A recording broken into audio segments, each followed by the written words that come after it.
우리가 매일의 삶 가운데서 여러 사람들을 만나죠. 사람들을 만나며 사는 것이 우리네 삶의 모습인데, 우리가 매일 만나는 사람들 중에 보면 어떤 사람은 호감이 갑니다. 호감이 가는 사람이 있죠.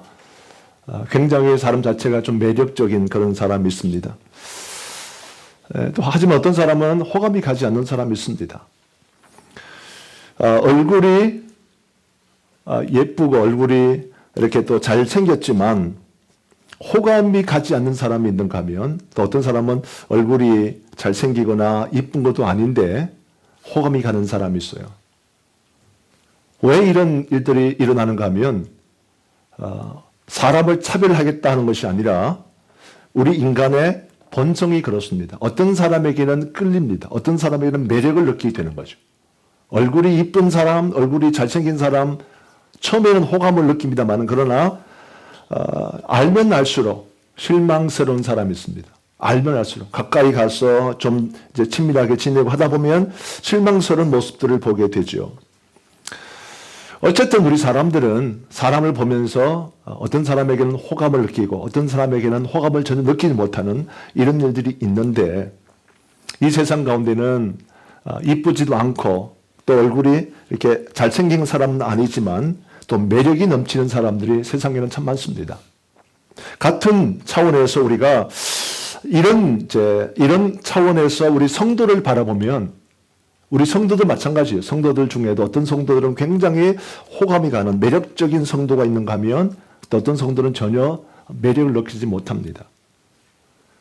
지금 제가 말씀드린 것은 어떤 분은 아주 옷을 잘 차려입고 또 이제 직장도 좋고 모든 것이 다 좋아 보이는데, 그러나 알면 알수록 전혀 호감이 가지 아니하는, 전혀 매력적이지 아니하는 그런 성도가 있고요. 어떤 사람은 정반대 사람이 있을 수도 있다는 것을 우리가 알 수가 있습니다. 어쨌든 성도들 보면 매력적인 성도가 있는가 하면 또 그렇지 못한 성도가 있다. 한 가지 우리가 분명한 것은, 아무리 사람들이 많이 모이는 큰 교회, 대형 교회를 할지라도 이 교회에 섬기고 출석하는 성도들의 모습이 매력적이지 않다면, 매력이 없는 성도들이 모인다고 한다면 그 많은 성도들, 그 많은 성도들이 하나님께는 영광이 되지 않는다 하는 걸 우리가 알 수 있습니다. 그러니까 잘 알지요. 제가 뭐 굳이 설명하지 않더라도 우리가 보면 있잖아요. 유명한 교회들, 대형 교회들, 그러나 늘 이 교회에서는 서로가 분쟁이 일어나고 다투고 하면서 소송이 일어나고 하면서 세상 사람들에게 지탄을 받는 거거든요. 지탄을 받는다는 말은 무슨 말인가? 호감이 없다. 전혀 매력적이지 않다. 그 뜻이 될 겁니다. 하지만 또 반대로 작은 교회, 그래서 성도 모이는 숫자도 적은 그런 이제 교회를 할지라도 그 교회에 출석하는 성도들이 매력이 철철 넘친다면 그 교회는 하나님께 영광이 되는 교회가 된다 하는 거죠. 자, 오늘 제가 설교를 시작하면서 제가 이 질문을 한번 하고 싶습니다. 과연 우리 교회는 어떤 교회인가? 과연 나는 어떤 성도인가? 난 정말 세상 사람들이 봤을 때 아주 매력을 느끼는 사람인가? 세상 사람들이 우리 피플스 교회를 바라볼 때 과연 매력적인 교회인가 말이죠. 이 부분에 관해서 좀 깊이 생각을 해보면서 오늘 말씀을 좀 잘 따라오시면 좋겠습니다. 오늘 우리가 함께 합독한 시편 15편의 말씀 속에서 시편 기자가 하나님 앞에 중요한 질문 하나를 볼 수 있습니다. 이 질문이 왜 중요하냐면 사실 마찬가지거든요. 우리가 매주일마다 교회 나오고 매주일마다 교회 나와서 예배 드리고 이렇게 신앙생활을 하고 있습니다만은 우리가 이 질문을 해볼 줄 알아야 됩니다. 시편 기자가 하는 질문의 내용이 뭐냐면 이런 거죠. 어떤 사람이 하나님의 집에 영원히 거할 수 있겠습니까? 어떤 사람이 하나님과 함께 영원히 할 수 있겠습니까? 라는 질문이에요. 이렇게 시편 기자가 질문한 이유가 뭐냐면, 우리가 알고 있는 그런 내용들이 그것 때문에 우리가 하나님 그 나라에, 하나님께서 거하신 그곳에 내가 거할 수 있는 것이 보장되는 것이 아니라는 사실을 알고 있기 때문이에요. 그래서 질문하고 있는 겁니다. 자, 우리 본문 1절 말씀인데요. 같이 한 번 더 합독해 보겠습니다. 시작. 여호와여 주의 장막에 머무를 자 누구 오며 주의 성산에 사는 자 누구 오니까. 아멘. 어떤 사람이 주의 장막에 머무를 수 있겠습니까? 여기서 말하는 장막은 하나님 계신 곳이잖아요. 우리가 장차 앞으로 가야 될 하나님 나라입니다. 천국입니다. 여호와여 주의 장막에 머무를 자가 누구겠습니까? 어떤 사람이 하나님 나라에 영원토록 거하며 하나님과 함께 할 수 있겠습니까? 주의 성산에 사는 자 누구 오니까? 하나님께서 계시는 거룩한 산에 사는 자, 살 수 있는 자, 도대체 어떤 사람입니까? 라고 묻고 있는 거죠. 이 시편 기자의 질문 가운데는 우리가 알고 있는, 우리가 지금까지 갖고 있는 이 통념, 갖고 있는 우리 커먼 센스를 완전히 깨는 겁니다. 이런 이야기잖아요. 하나님께서 나를 선택하셔서 하나님 백성 되게 하셨기 때문에 그래서 우리는 하나님의 장막에 영원히 거할 수 있다라고 생각할 수 있는데, 그러나 오늘 시편 기자는 그 통념을 깨버려요. 그게 아니란 거예요. 하나님 나를 택하셨고 하나님 나를 부르셨기 때문에 그래서 하나님 장막에 있는 것이 아니고, 그러면 도대체 어떤 사람이 하나님의 장막에 영원히 거할 수 있는, 하나님과 영원히 함께 할 수 있는 사람들입니까? 라고 질문한다는 거예요. 우리도 이 질문을 하셔야 합니다. 이 질문을 하시고 고민하셔야만이 우리가 이 땅을 다 산 이후에 맨 마지막 순간에 우리가 정말 후회하지 않게 됩니다. 자, 분명한 것은 사람은요, 크게 보면 대후회, 아주 크게 후회할 날이 있다 하는 것이 성경의 메시지예요. 목사님 그래도 저는 후회하지 않습니다. 저는 제가 지금까지 살아온 삶의 모든 순간순간에 대해서 뭐 힘들고 어렵지만 제가 선택했고 그리고 그 선택에 의해서 저는 후회하지 않습니다. 이런 말들 사람들이 잘하는데 이 자그마한 후회 말고 말이에요. 아주 큰 후회.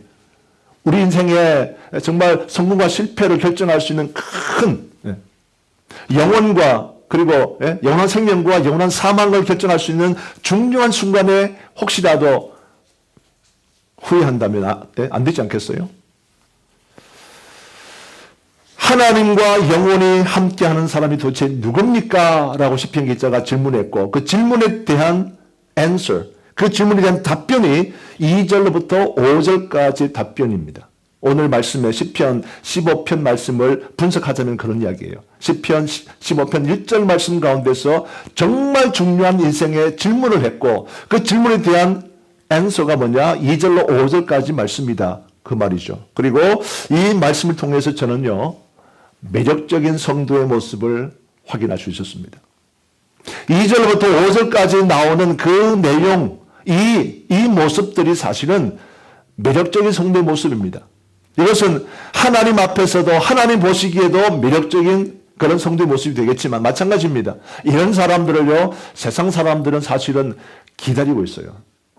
우리가 잘 알잖아요. 예수 믿지 않는 사람들에게 이렇게 질문해 보면 다들 하는 이야기가 교회 다니는 사람에게 실망했다 그 말이 아니에요. 내가 장로님에게 사기를 당했고 내가 목사님에게 내가 피해를 입었고 다 그런 이야기예요. 사람들로부터 실망했기 때문에 그래서 세상 사람들이 이 사람 때문에 하나님까지도 전혀 이렇게 호감 느끼지 못하는, 하나님까지도 매력을 느끼지 못하는 그런 것을 보게 됩니다.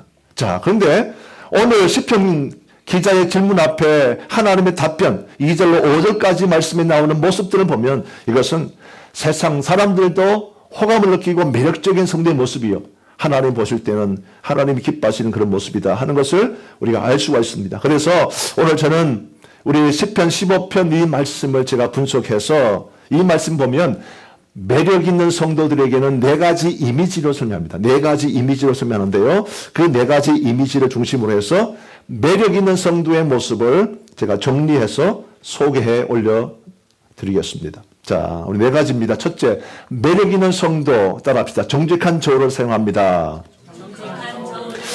매력 있는 성도는요, 정직한 저울을 사용한다라고 하는 것이 오늘 말씀인데 지금 제가 소개해드린 첫 번째 이미지 뭐냐면요, 하나님께서 말씀하실 때 도대체 어떤 사람이 하나님 나라에 영원히 거할 수 있습니까? 어떤 사람이 주의 장막에, 어떤 사람이 주의 성산에 머무르고 그리고 살 수 있습니까? 라고 하는 질문 앞에 첫 번째 이미지 뭐냐면 저울 이야기예요. 저울.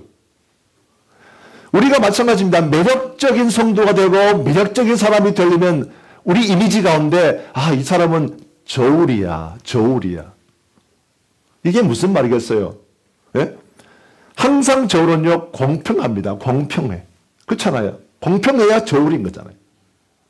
우리가 어떤 무게, 어떤 사람이 이거는 지금 이제 100파운드다 그러고 어떤 사람은 이게 80파운드다 그러고 이렇게 서로 막 옥신옥신 그럴 때 어떻게 말합니까? 저울에 달아봐. 그렇잖아요. 그래서 두 사람이 아무리 말을 하더라도 여기에서 그냥 저울에 올려놓고 비교해보면 이게 100파운드가 되는지 또 80파운드가 되는지 금방 알 수 있습니다. 그래서 이 저울은요 기준이 되는 거거든요. 만약에 이 저울이 공평하지 않아요. 한쪽으로 치우친다든지 아니면 또 이제 거기에 뭔가가 공평하지 못하다고 한다면 그것은 쓸모없는 더 이상 사용할 수 없는 useless한 그런 저울이 되고 맙니다. 그래서 항상 저울은요 공평해야 돼요. 그래야 이 기능을 다 하는 것입니다. 물론 이 세상 가운데 보면 사람을 속이지요. 이렇게 해서 저울들을 속여서 눈금을 속여가지고 그래서 부당한 이익을 취하는 그런 사람들이 있기는 합니다만은 그러나 우리는요 다 믿습니다. 기본적으로 보통 사람들은 신뢰하는 거죠. 다 저울에 관해서. 그래서 어떤 것을 구입할 때에 거기에 무게를 달아보고 거기에 맞추어서 내가 값을 지불하는 것이고 무게가 많이 나가면 그만큼 우리가 많이 페이하면 되는 것이고 무게가 만약에 생각보다는 안 나가면 꼭 우리가 또 이제 맞추어서 지불하면 되는 겁니다. 어쨌든 저울은 공평하다라고 하는 것이 이미지예요. 저울은. 제가 왜 이런 이야기 하냐면 하나님 앞에 하나님 보실 때 마찬가지 성도는요 공평정대해야 합니다. 공평정대. 우리 성도들이 세상 사람들에게 비춰볼 때 우리가 공평정대하지 아니하면 세상 사람들은 우리에게 호감을, 매력을 느끼지 않습니다. 아니 예수 믿는다면서 왜 저렇게 부정하는 거야? 예수 믿는다면서 왜 저렇게 속이는 거야? 이렇게 말하고 있는 거죠. 자, 우리 본문 2절 말씀인데요. 같이 합독해 봅니다. 시작. 정직하게 행하며 공의를 실천하며 그의 마음의 진실을 말하며. 아멘. 2절 말씀에서 정직하다, 공의를 실천한다. 이 내용들을요, 요약하면요, 공정. 그리고 이것은요, 히브리 사람들에게 있어서는 이것이 바로 저울이에요, 저울. 이미지가 저울입니다. 세상에서 과연 무엇이 공정하냐, 무엇이 공평하냐라고 말할 때 히브리 사람들이 가장 먼저 떠올리는 이미지가 뭐냐면 저울이에요, 저울. 이 저울을 떠올리게 됩니다. 마찬가지인 거야. 우리가 피플스 교회 성도님들이 비록 우리가 작은 교회고 그렇지만 그러나 우리 성도님들이 직장에서나 어디에서나 우리 중에서 가장 공평한 사람이 누구냐? 바로 이 사람. 바로 우리 성도님들을 찾을 수 있어야 합니다. 이 사람은 정직한 사람이야. 다른 건 다 몰라도 내가 이 사람을 정직함을 내가 믿을 수 있어. 이렇게 말할 수 있어야 그게 하나님께 영광이요? 호감이 되는 거예요. 이게 매력적인 거예요. 한쪽으로 치우치거나 이중적인 그런 기준이 있어서는 안 됩니다. 예를 들어서 어떤 성도가 지금 삶 가운데 엄청난 어려움을 호소하고 있습니다. 힘들어하는 사람에게 우리 성도님들이 옆에서 뭔가를 조언을 해줍니다. 조언을 해주는데 만약에 어떤 성도가 너무 힘드니까 옆에서 어드바이스를 해주면 사는 이야기가 지금은 힘들고 어려우니까 좀 불법을 좀 행하고 좀 힘들고 어려우니까 좀 편법을 쓰고 힘들고 어려우니까 좀 이렇게 해봐. 나중에 좀 잘 되면 그때부터 하면 되지 않겠니? 라고 이렇게 조언을 한다고 생각해 보세요. 어떤 분이. 내가 생각할 땐 이분이 믿음이 좋은 사람이고 이렇게 생각하고 있었는데 그러나 나중에 바로 그 사람이 나의 조언을 받은 그 사람이 나를 비난합니다. 저 사람이 예수를 잘 믿는 줄 알았는데 보니까 나에게 부정을 하라고 그래서, 나에게 이렇게 잘못하라고 그래서 이 사람도 별 수 없네, 그런다 그 말이에요. 우리가 진짜 예수 믿는 사람으로서 사실은요, 바른 말을 하고 공정 말을 할 줄 알아야 합니다. 지금은 힘들고 어렵지만, 그러나 하지만 정도를 가십시오. 올바른 길을 걸어가십시오. 정직하게 행하십시오. 그래야 하나님이 끝까지 함께 하십니다. 이렇게 바른 말을 해줄 줄 알아야 돼요. 그런 말 할 줄 알아야 되는데, 사람들이 나중에 하는 이야기가 다 그런 이야기더라고요. 제가 보니까 다 그런 이야기더라고. 왜 목사에게 실망한지 아십니까? 왜 교회 집사에게 실망한지 아십니까? 바로 그런 이야기예요. 정말 공정하게 공평하게 해야 할 그 순간에 바로 그런 사람이 먼저 부정을 이야기하고 공평치 못한 것을 조언하기 때문에, 그래서 힘들고 어렵게 되는 거거든요. 여러분 꼭 기억하셔야 합니다. 어려울수록 우리는 정도로 그래요. 우리는 항상 원칙대로, 원리대로, 법대로 정직하게 선택하고 공정하게 그렇게 행하는 사람이 되어야 합니다. 이런 사람을 하나님께서도 매력적인 사람으로 보신다. 이런 사람을 세상 사람들도 호감을 느낀다 그 말입니다. 야, 참 저분 보니까 힘들고 어려운데도 절대로 부정을 행하지 아니하고 불법을 행하지 아니하고 정도로 걸어가더라. 정말 귀하다. 정말 대단하다. 그런 소리를 하지 않겠냐 그 말이죠. 직장에서 가장 먼저 이렇게 불법을 행하고, 직장에서 가장 먼저 부정을 이야기하고, 가장 먼저 이렇게 왜곡되게 해놓으면 안 된다 그 말입니다. 전혀 매력적인 사람이 아니에요. 예수 믿는 사람도 별것 없네 그런다 그 말이죠.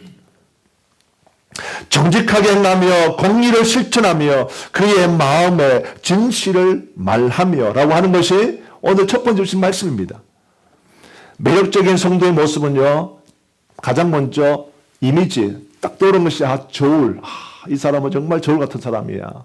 항상 자기 있는 모습 그대로, 사실 그대로, 진리 그대로 이렇게 이야기하고 그것을 따른 사람이구나 라고 할 때 우리는 하나님 앞에 매력적인 사람이고, 또 이런 사람이 하나님 나라에 거한다라고 하는 것이 오늘 첫 번째 말씀입니다. 자, 두 번째 따라합시다. 입술을 조심합니다. 입술을 조심합니다. 오늘 말씀 가운데서 우리가 찾아볼 수 있는 두 번째 이미지가 뭐냐면, 이미지가 입술이에요. 입술. 첫 번째 이미지는요, 저울이었어요. 저울. 그런데 두 번째 이미지 뭐냐면 입술입니다. 입술. 입술을 잘 관리하는 사람, 이런 사람이 매력 있는 성도다. 하나님 앞에 하나님과 영원히 살 수 있는 그런 사람이다 라고 하는 거죠. 우리 성도는요, 입술을 잘 관리하셔야 합니다. 우리 예수 믿는 사람들은 입술을 잘 관리해야 합니다. 그래야 매력적인 사람이 되는 거예요. 그래야. 우리가 아무리 이 입술이 내 입술이라 할지라도 내가 내 마음대로 함부로 쓰면 안 됩니다. 내 마음대로 내 입술 가지고 헛소문을 낸다든지, 또 어떤 사람을 악담한다든지 비난한다든지 비방한다든지 이렇게 해서는 안 된다. 그래서 우리 이미지 자체가 뭐냐면 입술이다. 입술. 이 입을 잘 관리하고 말을 잘 관리하는 것이 중요하고, 참 이런 모습 가운데서 우리는 하나님 앞에서 또 사람들 앞에서 매력을 또 느끼거나 또 매력을 느끼지 못하는 그런 중요한 기준이 된다 하는 거죠. 자, 본문 3절인데요. 같이 합독합니다. 시작. 그의 혀로 남을 허물하지 아니하고 그의 이웃에게 악을 행하지 아니하며 그의 이웃을 비방하지 아니하며. 아멘. 자, 3절 말씀에서 하나님의 집에 영원히 거할 사람이 누구냐? 입술로 남을 허물하지 아니한다. 여기서 허물하지 아니한다는 말은요, 욕을 하지 않는다 그 말입니다. 욕을 하지 아니한다, 비방하지 아니한다, 모욕하지 아니한다 그 말입니다.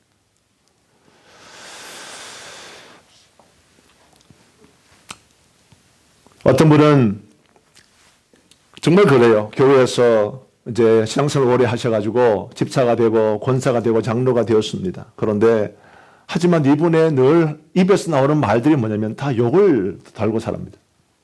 집사인데 권사인데 입만 열면 아주 그냥 10원짜리가 나오고 그냥 자꾸 입에서 욕이 나오는 거예요.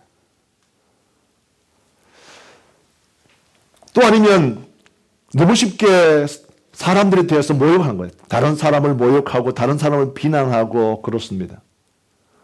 자, 교회에 가면 교회에서는 장로라 그러는데 하지만 세상 나가서 입에서 나오는 말이 너무 그냥 남을 비방 잘하고 남을 잘 모욕하고 남의 허물을 잘 지적하고 이런 사람이 있다고 한다면 이 사람은요 전혀 매력을 느끼지 못합니다. 전혀 세상 사람들에게 매력을 주지 못합니다. 하나님도 이런 사람에게 매력이 없어요. 호감이 되지 않습니다. 만약에 이런 사람이 복음을 전한다고 생각해 보세요. 그 사람 말을 누가 믿겠냐 말이죠. 늘 하는 말이 이렇게 막 안 좋은 말을 하는 사람인데 이 사람이 야 예수 믿어. 예수 믿으면 나처럼 돼. 누가 믿겠냐 그 말이에요. 이웃에게 악을 행하시는 말아야 된다. 그 이웃을 비방하지 말아야 된다라고 하는 것이 오늘 말씀입니다. 성도의 입에서는 항상 다른 사람에 대해서 비방하면 안 되는 거죠. 욕을 하면 안 된다. 제 친구 중에 정말 사람이 나이스한 사람이 있어요. 굉장히 친절합니다. 굉장히 사람이 아주 나이스하고 친절하게 이렇게 해준 사람이 있는데 이 친구에게 약점이 있어요. 이 약점이 뭐냐면 항상 남을 비방하는 거예요. 같이 있으면 꼭 다른 누군가를 비방합니다. 사람 참 나이스하고 참 좋은데 같이 있으면 항상 누군가를 비난하는 거야. 그래서 이 사람의 모습을 알다 보니까 저도 모르게 이 사람과 점점 가까이 하지 않게 되더라고요. 이유가 뭐냐면 같이 있다가 나랑 헤어지면 분명히 이 친구는 나를 비방할 것에 대해서 제가 알기 때문에 그래서 이 친구를 멀리하게 되더라고요. 사람이 나이스해도 그렇다. 다른 누군가를 비방하거나 다른 사람에 대해서 자꾸 입을 잘 대고 그런 사람이 있다면 이 사람은요 호감을 매력을 느낄 수가 없습니다. 세상은 솔직히 이런 사람들에 관하여 신뢰하지 않습니다. 우리가 분명히 아셔야 돼요. 내가 예수 믿는 사람으로서 내 입에 나오는 이 말이 어쩌면 나의 인격일 수 있겠구나 이것을 아셔야 합니다. 사람이 누군가에 대해서 말하는 그 말, 이 말이 바로 그 사람의 인격이에요. 우리 한번 따라합시다. 타인에 대하여 말함이 나의 인격이다. 중요한 이야기입니다. 내가 누군가에게 말하는 그 말하는 내 모습이요. 그 입술이 사실은 바로 나의 인격이에요. 나의 인격. 나의 인격 자체가 미숙한 사람들은 자꾸 다른 사람을 모욕하고 다른 사람 비난하고 그렇게 하는 거죠. 그렇게 하는 거죠. 전혀 여러분 매력적이지 않습니다. 우리가 이제 신앙생활 하면서 어떤 사람이 이제 많이 이렇게 예수 믿고 사람이 많이 이렇게 변화됐다 우리 그런 말을 할 때 있습니다.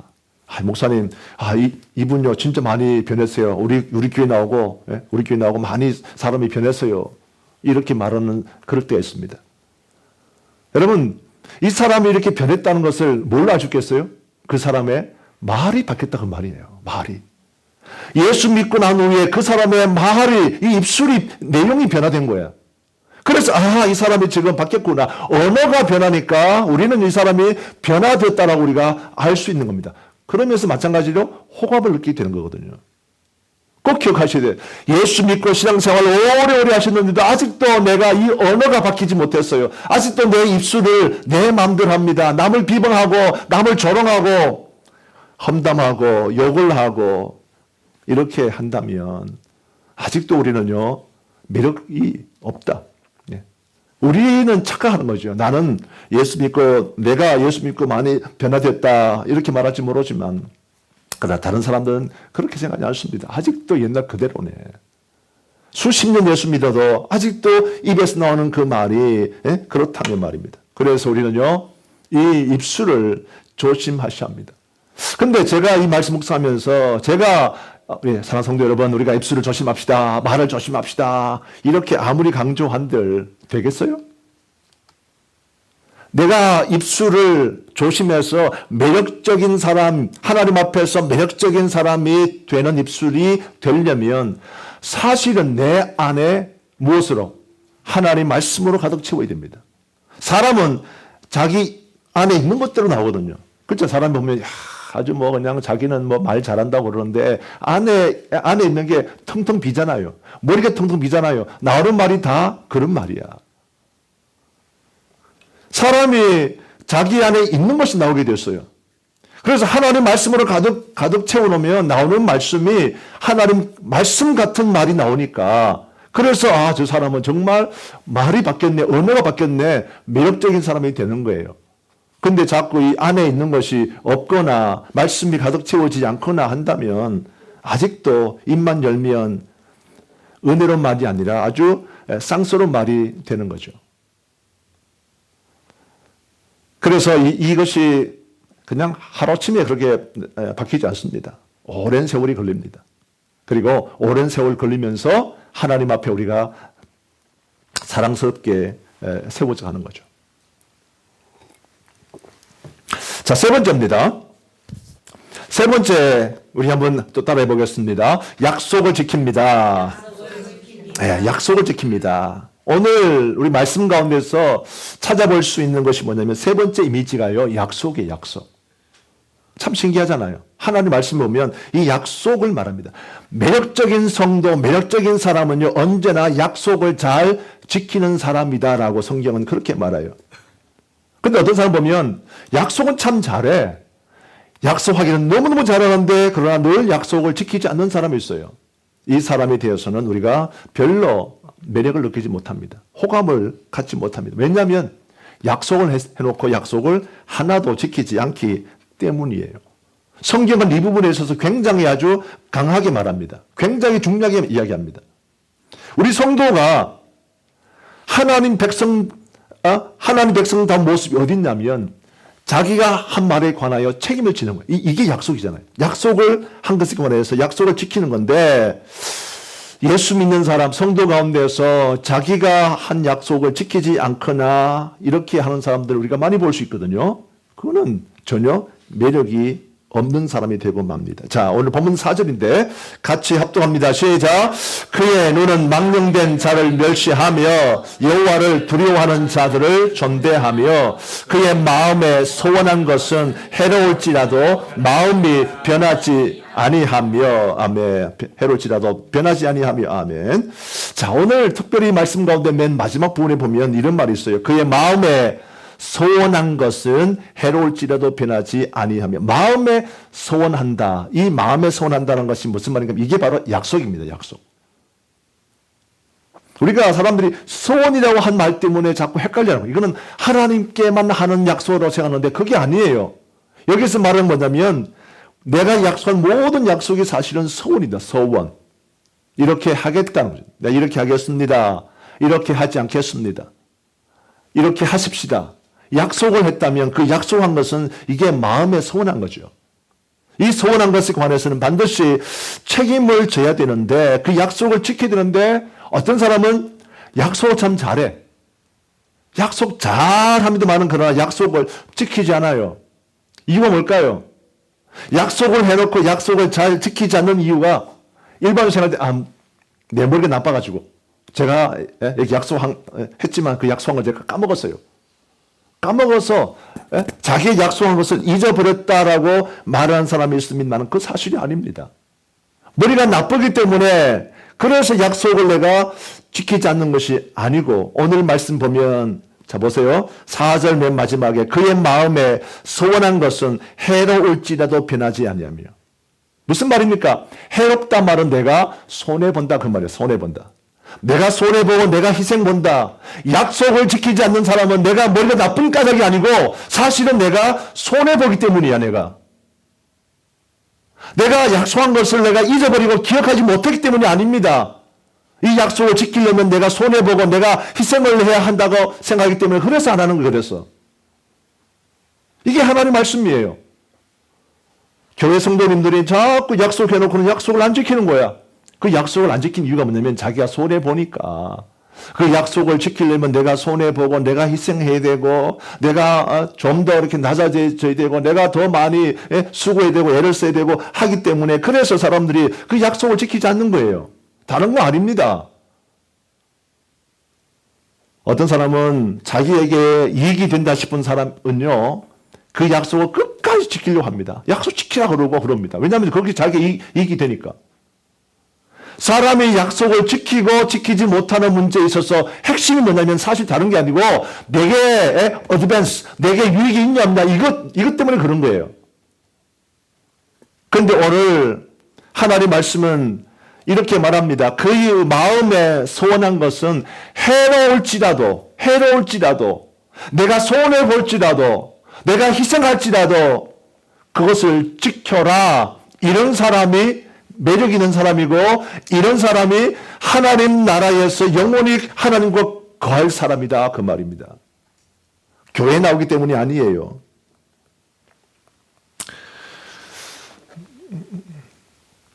영어에 보면 핑키 스웨어라는 말이 있습니다. 핑키 스웨어. 우리가 어떤 사람과 약속할 때 우리가 핑키 새끼 손가락 핑키 스웨어 이렇게 손가락 걸리면서 약속한다고 그러죠.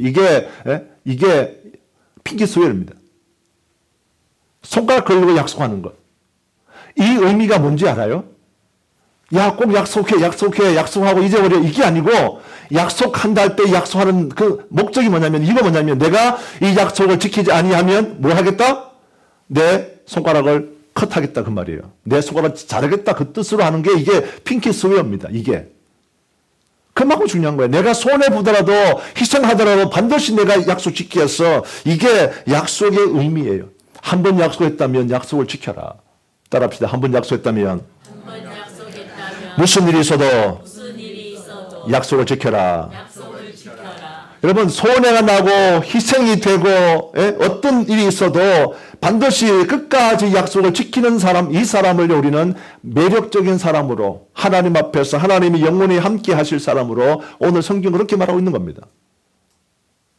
너무 쉽게 약속도 하지 말고 너무 쉽게 약속한 것을 잊어버리지 말고 너무 쉽게 약속을 파기하지 말고 약속은 무슨 일이 있어도 손해가 보더라도 반드시 약속했다면 지켜라. 이런 사람을 세상요 매력적인 사람 봅니다. 아, 저 사람은 맨날 약속해놓고 잊어버려. 맨날 약속해놓고 약속 지키지 않아. 아닙니다. 전혀 매력이 없습니다. 세상 사람들은 그런 사람 좋아하지 않습니다. 하나님도 좋아하지 않으십니다. 우리 같은 성도 마찬가지 아닙니까? 같은 신앙생활 하는 우리 성도끼리도 저 사람, 저 집사님은요, 또 저 장로님은요, 저 권사님은요, 저 목사님은요, 약속해놓고 안 지켜요. 약속해놓고 안 지켜요. 약속은 철떡같이 해놓고는 안 지켜요. 한 번, 두 번, 그 다음은 사람 상대 안 합니다. 저 사람은 저런 사람이다 하면서 아예 마음에서부터 지워버려요. 여러분, 안 됩니다. 전혀 매력이 없습니다. 하나님도 기뻐하지 않습니다. 자, 마지막 네 번째 하나만 더 소개 올려드립니다. 자, 지금까지 세 가지 이미지 말씀드렸죠. 첫 번째 이미지 뭐였습니까? 저울 이미지. 두 번째 이미지 뭐입니까? 입술의 이미지. 세 번째 이미지 뭐라고요? 약속. 약속할 때 여러분 이거 생각하세요. 핑키 스웨어. 약속을 생각하세요. 마지막 네 번째는요. 따라합시다. 돈을 다스립니다. 오늘 말씀 가운데서 우리가 확인할 수 있는 마지막 네 번째 이미지가 돈이에요. 돈. 성경은 매력적인 사람에 관하여 설명할 때 반드시 돈을 이야기합니다. 돈. 이 돈의 이미지가 있어요. 세상 말에 이런 말이 있습니다. 그 사람이 누구인지를 알려면 돈에 대한 태도를 보면 안다. 그런 말이 있습니다. 세상적인 말이지만 저는 이 말이 진리 가운데 하나라고 생각합니다. 참 맞는 말이에요. 사람을 많이 상대하다 보면 결과적으로 이 사람이 좋은 사람이, 이 사람이 매력적인 사람이다. 뭘 알 수 있냐면 돈에 대한 그 사람의 태도 보면 알아. 그 사람이 누군지를 알려면 돈에 대한 태도를 보면 안다. 한번 따라합시다. 그 사람이 누군지를 알려면 돈에 대한 태도를 보면 안다. 돈을 어떻게 다루고 돈을 어떻게 취급하는지를 알면요. 그 사람의 됨됨이를 알 수 있어요. 사랑한다, 사랑한다 말은 해놓고 돈을 아끼는 거야. 그거 사랑 아니죠, 그거. 그렇잖아요. 내가 하나님 뜨겁게 사랑한다, 사랑한다 해놓고는 헌금을 아까워하는 거야. 그건 진짜 신앙이 아닙니다. 때문에 우리가 보면 항상 그 사람의 됨됨이나 그 사람의 모든 모습은 뭘 알 수 있냐?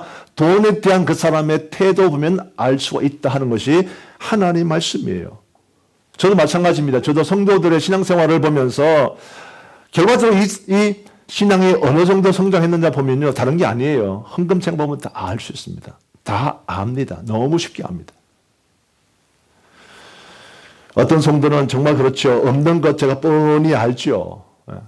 수입이 뻔히 아는데 불구하고 그 가운데서 정말 최선을 다하는 성도가 있어요. 헌금의 액수가 작지만 그러나 우리는 아는 거예요. 아, 저분은 정말 최선을 다하고 있다.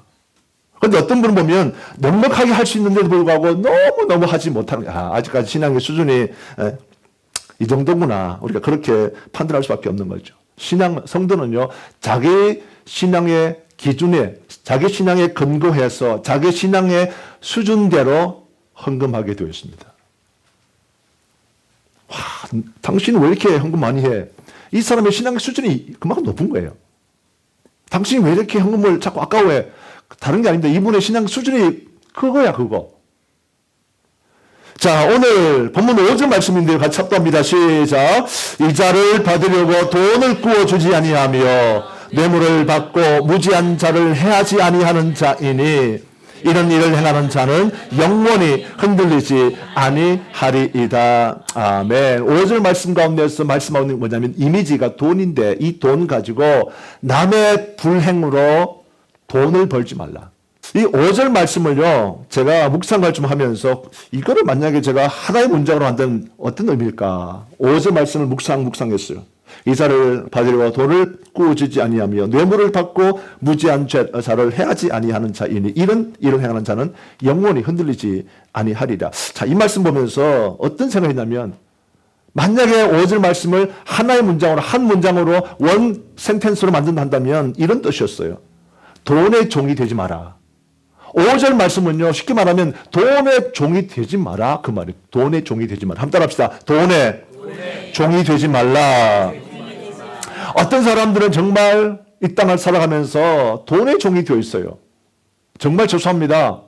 어떤 집사님들, 어떤 권사님들, 어떤 장로님들, 심지어 목사님 중에도 돈의 종이 있어요. 돈의 종. 하나님의 종이 아니라 돈의 종인 사람들이 있습니다. 우리가 교회 나와서 예수 믿고 하나님이 백성 됐단 말은 무슨 말인가 하면 이제 내가 주인을 바꿨다 그 말이거든요. 그렇잖아요. 옛날에는 내가 막 돈에 사로잡혀서 세상 종, 돈의 종이었는데 교회 나와서 예수를 만나면서 고백이 하나님, 주님, 이게 뭔 말이에요? 이제 하나님이 나의 주인입니다. 하나님의 종입니다. 이 고백인데 교회 나와서 말은 하나님 종이라 그러는데 보면 아직도 돈의 종인 사람들이 많이 있습니다. 아직도 돈의 종이 너무 많은 거예요. 내가 하나님 종이냐 내가 돈의 종이냐 가장 큰 차이점이 뭐냐면요. 내가 누구를 따라가냐 그 말이에요. 하나님의 종은요. 하나님을 따라갑니다. 하나님의 말씀을 따라가고 하나님의 인도하심을 가장 소중히 여깁니다. 그러나 돈의 종은요. 돈을 따라가는 돈을. 그래서 돈 따라 움직이는 거예요. 어떤 사람이 이제 시간이 돼가지고 내가 이제 내 결혼해야 되겠다. 그래서 남편감을 찾고 아내감을 찾는데 어떤 사람 가장 먼저 돈을 찾는 거야. 이 사람이 얼마나 재력이 있냐. 이 사람이 얼마나 수입이 얼마나 있느냐. 이 사람이 얼마나 좋은 직장 갖고 있느냐. 이걸 따른 사람이 있어. 이 사람은 바로 그 사람이 추구하고 있는 자체가 돈을 따른 사람이 돈의 종이야. 하나님의 종은요, 그런 거 상관 안 합니다. 이 사람의 수입이 얼마나 많으냐, 이 사람이 얼마나 돈을 많이 갖고 있느냐, 통장에 얼마나 많이 갖고 있느냐, 이런 거 보지 않는 거예요. 이해가 되시죠? 이해가 되시죠? 사람이 돈을 쫓아가면 돈의 종이 되는 것이고, 하나님을 쫓아가면 하나님의 종이 되는 겁니다. 제가 이 말씀을 이렇게 생각하면서, 사람이 돈의 종이 되지 아니하는, 도대체 어떻게 하면 사람이 돈의 종이 되지 않는 건가? 어떻게 하면 되냐? 생각을 해봤어요. 그래서 열심히 기도 많이 하고, 그냥 말씀 많이 묵상하고, 이렇게 하면 되는 것인가? 생각을 해봤는데, 그게 아니더라고. 의외로 간단하더라고요. 내가 하나님의 종이 되고, 내가, 돈의 종이 되지 않는 그런 사람이 되는 방법은요, 생각보다 간단해요. 가장 큰 게 뭐냐면 이런 거야. 쉽게 말하면, 내가 돈을 하찮게 여기는 거야. 내가 돈을 무시하는 거야.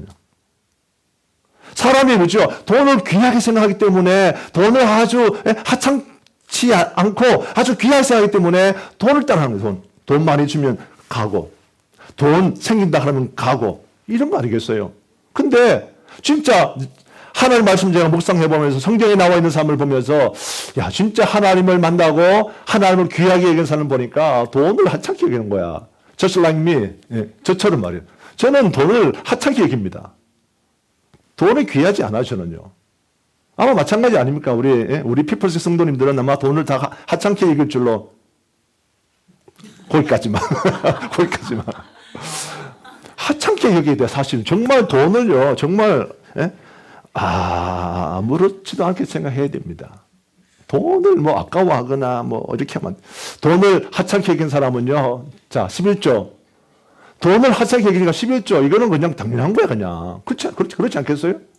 돈에 귀하지 않으니까 뭐, 당연히 내가 하나님 것 딱 떼가지고 딱 드리는데, 돈을 귀하게 여긴 사람들 보면 어떻게 생각하냐면, 이런 사람들은 온전한 11조 못해. 그냥 하는 척만 해, 하는 척만. 신용만 그렇게 하고 있는 거죠. 자, 보세요. 삭개오를 보면 이 삭개오는요, 예수를 만나고 난 후에 사람이 변화됐어요. 어떻게 변화됐냐면, 원래 삭개오를 보면 삭개오의 모습이 뭡니까? 삭개오는 항상 돈의 종이었잖아요, 돈. 때문에 돈을 내가 벌기 위해서 자기 민족도 팔아먹고 다른 사람이 욕을 하든 말든 나는 상관 안 해. 나만 그냥 돈만 벌면 되는 거예요. 그래서 내 욕심에 따라서 아니면 내 양심에 전혀 뭐 상관치 아니하고 그저 자기 민족도 팔아먹고 그렇게 하는 거예요. 내가 지금까지 그렇게 하던 사람인데 그러나 이 삭개오와 예수를 만납니다. 예수 만나고 구원을 받게 됩니다. 그런 다음에 이 사람이 이렇게 바뀝니다. 주님, 제가 앞으로는 제 소유의 절반을 내가 지금까지 모았던 그 소유의 절반을 제가 가난한 사람들에게 제가 나눠줄 것이고 앞으로 제가 만약에 누군가에 속여서 빼앗는 것이 있다면 제가 4배로 갚겠습니다. 사람이 이렇게 바뀐 거예요. 뭐냐면 이제 이 삭개오가 돈을 귀하게 보던 사람이 이제는 돈을 하찮게 본 사람이 되었다 그 말이죠. 이게 중요한 겁니다. 그리고 이런 사람을 하나님께서는 매력적으로 봅니다. 삭개오는 키가 작은 사람이고 아주 볼품이 없는 사람이지만 하나님께서는 이런 사람을 귀하게 보시고 너는 나와 함께 낙원에 간다. 너는 나와 함께 영원히 간다. 말씀하실 거예요. 오늘 이 포인트 잘 잡으시기 원해요. 성경에는요, 이런 이미지가 많습니다. 성경에는 정말 돈에 관한 이미지가 참 많아. 여러분 보십시다. 만나가 뭐죠? 만나가 사실 이게 바로 물질이 돈입니다. 돈. 오늘날 따지면 이 만나가 돈이에요. 하나님이 때를 따라 매일매일 필요한 양식으로서 만나를 하나님이 주셨잖아요. 돈을 주셨잖아요. 그 물질만큼 살 수 있는 거예요. 그런데 어떤 사람이 뭐 했습니까? 이 만나를 너무 사랑해서 이 만나에 대해서 아주 귀하게 여겨가지고 뭐 했어요? 더 많이 쌓아놓았는 거예요. 더 많이 모아놓았어. 내가 기회했을 때 내가 많이 쌓아놓을 거다 하면서 쌓아놨던데 어떻게 됐어요? 썩었다 하는 것이 하나님의 말씀인 거예요. 이 말씀 잘 기억하셔야 돼요. 내가 통장에 돈을 쌓아놓으면 이것이 좋은 게 아닙니다. 그거 다 썩어버려요. 없어져 버려요. 냄새나고 이것 때문에 가정에 풍집, 파탄나고 막 그런 거예요. 그 많은 돈 때문에 가정이 깨어지고 그 많은 돈 때문에 아이들이 삐뚤어지고 막 그렇게 하는 거예요. 잘 아셔야 돼요. 그래서 우리가 항상 아이들에게 돈은 귀하다. 어떤 사람이 그렇게 얘기하더라. 어떤 사람 보니까 아이들에게 돈의 귀함을, 돈의 소중함을 가르치려고 하는데 저는 no. 돈 소중하게 키워놓으면요, 사람이 돈의 종이 되는 거야. 사람이 정말 돈만 따라가면요, 추해집니다. 그거 후회합니다. 그게 아니라니까. 돈을 하찮게 여기면서 그냥 뭐 하나님이 주셨으니까 받고 하나님이 안 주시면 안 받고 이게 다 그거 아니겠어요? 귀하게 생각하지 않으니까. 이해가 됩니까? 이해를 하지 못하는 것 같아. 이해를 하셔야 돼, 이해를. 이게 포인트예요. 진짜 중요한 포인트예요. 평생 동안에 돈돈 해서 살아본들 뭐 있냐고요. 아무것도 없지. 쑥 왔다가 빠져버리고 쑥 왔다 빠져버리고 그런데 오히려 더 내 마음은 피폐져 가고 관계는 더 힘들어지고 가고 부모와 또 아이들과의 또 자식과 관계는 더 나빠지고 또 부부 간에 남편과 아내의 관계 더 나빠지고 부모와 자식 관계 나빠지고 순 그런 거 아니겠냐 그 말이에요. 그런데 그게 아니라 이 돈은 하찮은 거야 이거. 아무것도 아니야 이거. 하나님 필요하시면 주시겠지. 하나님 주신 만큼만 내가 먹고 사는 것이고 이러면서 쭉 나가잖아. 이러면 그 사람 자체도 매력적인 사람이 되지만 하나님이 그런 사람에게 함께 하셔서 형통케 하시고 필요한 것을 주신다 하는 겁니다. 많이 쌓아놓으면 냄새가 나고 썩어지고 문제가 이렇게 되는 거예요. 이것을 깨달으셔야 합니다. 오늘 말씀 가운데 제가 크게 4가지 이미지 설명해 드렸어요. 이것은 하나님의 답변이죠. 도대체 어떤 사람이 여호와의 장막에 거하며 어떤 사람이 주의 성산에 살 수 있습니까? 라고 질문을 했을 때 그 질문에 대한 답변이 그랬어요. 2절 말씀 가운데는 조를 말씀해요. 공평해야 돼. 공평. 사람의 언제나 공평해야 돼. 힘들 때나 어려울 때나 항상 공평하게 바른 길로 걸어가고 정직을 행하면서 그렇게 살아가는 것이야. 그 다음에 이 입술이 남을 비난하고 험담하고 입에서 나오는 말이 만약에 그렇다면 안 된다. 때문에 우리가 늘 하나님 말씀을 가까이 하고 하나님 말씀을 자꾸 채워넣어서 입에서 나오는 말이 와, 이 사람 하는 말이 말씀 같네. 이 사람 하는 말이 저 세상에 아주 약장을 쓰고 같고 이 사람 하는 말이 보니까 사기국과 같고 이 사람 하는 말이 보니까 어떤 사람 하는데 이거 안 된다 그 말. 야, 이 사람 하는 말에 딱 보면 와, 진짜 목사님 같이 말하네. 아이가 하는 말이 와, 이 사람은 이 아이 하는 말을 봐라. 이 하는 말이 교회 집사 같이 말하네. 이런 말이 있어야지. 야, 얘는 장사꾼 같이 말하네. 사기꾼 같이 말하네. 안 된다. 하나님 말씀이 있는 대로, 말씀이 그 속에 담겨져 있는 대로 사람은 말하게 되기 때문에 입술이 중요하다. 입술을 조심해야 돼. 그 다음에 약속이다. 핑키스웨어. 약속이다. 약속. 이걸 꼭 기억하세요. 약속 지키 안 하면 내가 손가락을 잘라버리겠다. 희생한다 그 말이에요. 희생하고 내가 손해 본다 할지라도 내가 한 번 약속했다면 이 약속은 끝까지 지키셔야 합니다. 내가 손해를 보는 한이 있더라도 희생하는 한이 있더라도 그 약속은 지켜야 되는 것이고 마지막 4번째가 돈입니다. 돈을 하찮게 봐야 돼요. 아멘. 돈은 하찮은 거예요. 돈 따라가면 안 됩니다. 돈 따라서 이거 갇히고 돈 준다고 해서 그거요. 반드시 후회할 날이 오게 되어 있습니다. 그러니까 저희 같은 경우는 그런 거 신경 안 쓰잖아. 돈 쫓아가지 않아, 우리는. 돈 많이 준다고 이렇게, 그렇지 않아요. 그냥 하나님 앞에 쭉 하다 보면 나중에 빙빙 돌아서 보면 오히려 내가 하나님이 그냥 보상해 줄 때가 더 많아요. 더 많이. 내가 이때 내가 돈을 생각해가지고 막 선택해서 내가 고생만 그냥 하는 거야. 광야 생활 가는 거야. 그냥 빙빙빙 돌려. 그리고 맨 마지막에 다시 그 자리에 오는 거야. 다시 그 자리. 저는 많이 봤어요. 하나님 말씀이 바로 그 사실을 잘 말씀해 주고 있기 때문에 정말 삭개오처럼 하찮게 되는 귀하게 여기는 사람도 이제는 하찮게 볼 수 있는 주의 종도 다져주기를 바랍니다. 기도하겠습니다.